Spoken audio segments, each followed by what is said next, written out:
হচ্ছে না তো এ হাতে তালি, এ হাতে তালি, মুখে বলি।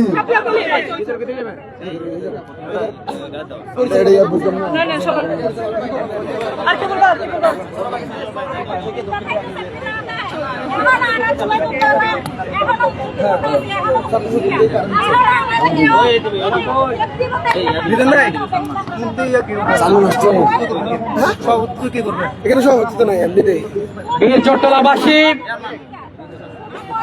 আমরা মশাল মিছিল পরবর্তী আজকের বিক্ষোভ সমাবেশে সর্বপ্রথম বক্তব্য নিয়ে আসার জন্য আমি বিনীতভাবে অনুরোধ জানাচ্ছি জাতীয় ছাত্র শক্তি চট্টগ্রাম মহানগরের সংগঠক সালমান শামীম।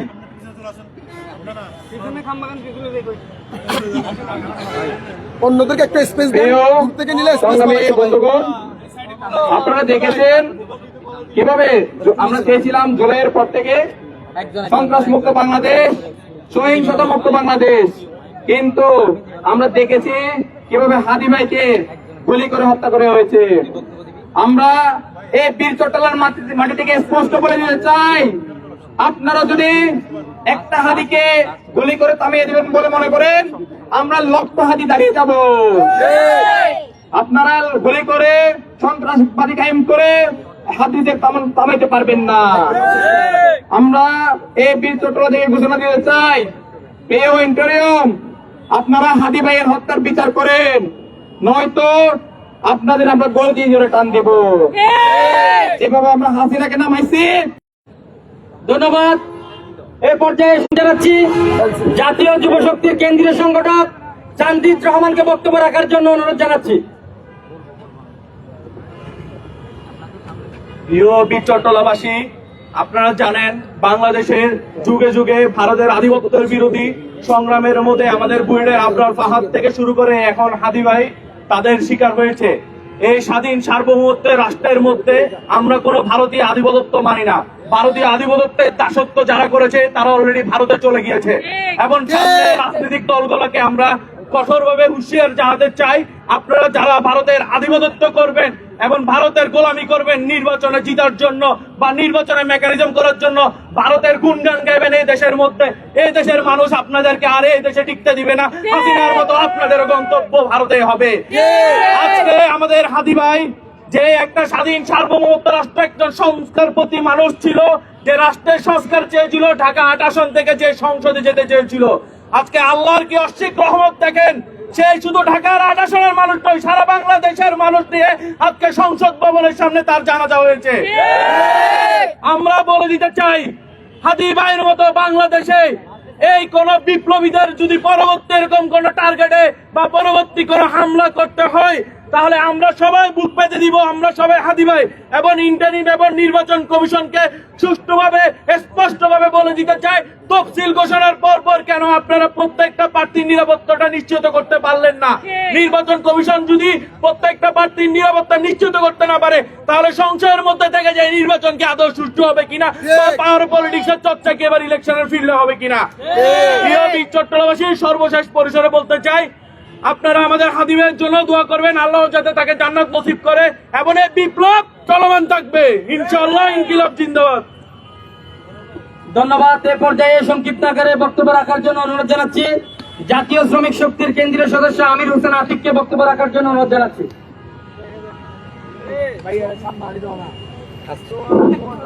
প্রিয় সংগ্রামী ভাই ও বন্ধুরা, আজকে আমরা এখান থেকে কথা বলতে আসছি, আজকে আমরা যেখানে দাঁড়িয়ে আছি, শুধু আজকে একটা কথা বলতে চাই, শুধু আমরা ভারতের মধ্যে সীমাবদ্ধ থাকবো না, সারা বিশ্বের যে কোনো দেশ এই বাংলার মাটির যুদ্ধ যদি কোনো দাসত্ব করতে আসে, যদি কোনো দখল করার জন্য আসে, আমরা সবাই একতাবদ্ধ হয়ে, সেটা শুধু বাংলাদেশটা শুধু বাংলাদেশি হয়ে, আমরা শুধু ইন্ডিয়ার মধ্যে না, চাইনা বলেন, আমেরিকা বলেন, সেটা রাশিয়া বলেন, সবার বিরুদ্ধে আমরা যুদ্ধ ঘোষণা করবো।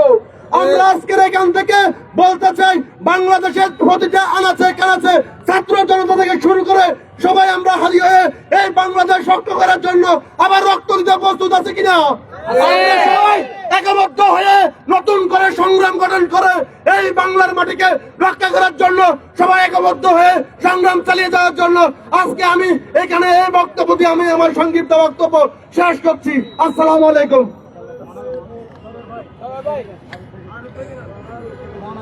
এই পর্যায়ে বক্তব্য রাখার জন্য অনুরোধ জানাচ্ছি জাতীয় নাগরিক পার্টি এনসিপি চট্টগ্রাম মহানগরের যুগ্ম সমন্বয়কারী জুবাইর আলম ভাইকে বক্তব্য রাখার জন্য অনুরোধ জানাচ্ছি।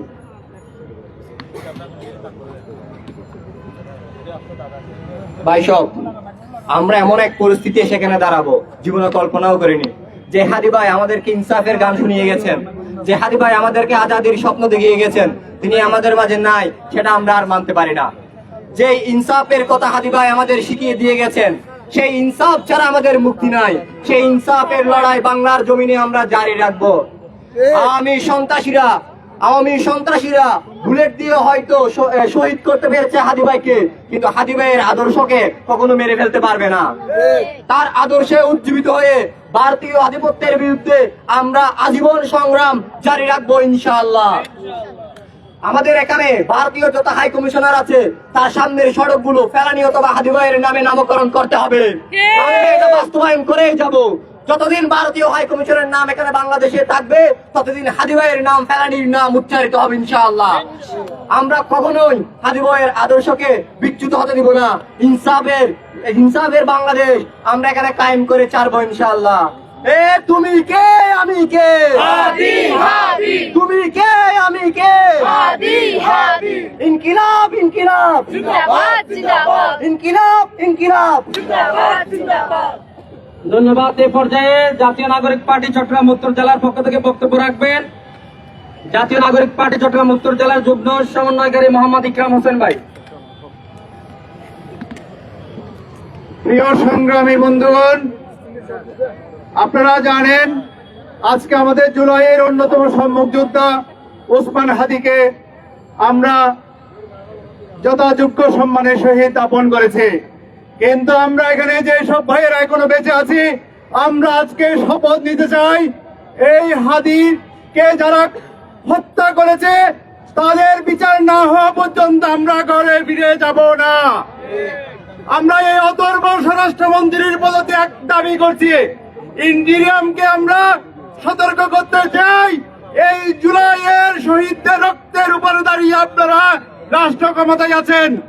আর একটা জুলাইয়ের সম্মুখ যুদ্ধ বা কোন যুদ্ধের উপর যদি আর একটা আক্রমণ চলে তাহলে আপনাদের মস্তককে আমরা ঘুরিয়ে দেব ইনশাআল্লাহ। আমি এখানে সবার সামনে ঘোষণা করতে চাই, ভারতীয় আধিপত্যের বিরুদ্ধে আমরা আমাদের জীবনকে কুরবানি ঘোষণা করলাম। ভারতীয় আধিপত্য থেকে যতদিন আমরা মুক্ত হতে পারবো না ততদিন আমাদের সংগ্রাম চলবে ইনশাআল্লাহ। ইনকিলাব জিন্দাবাদ।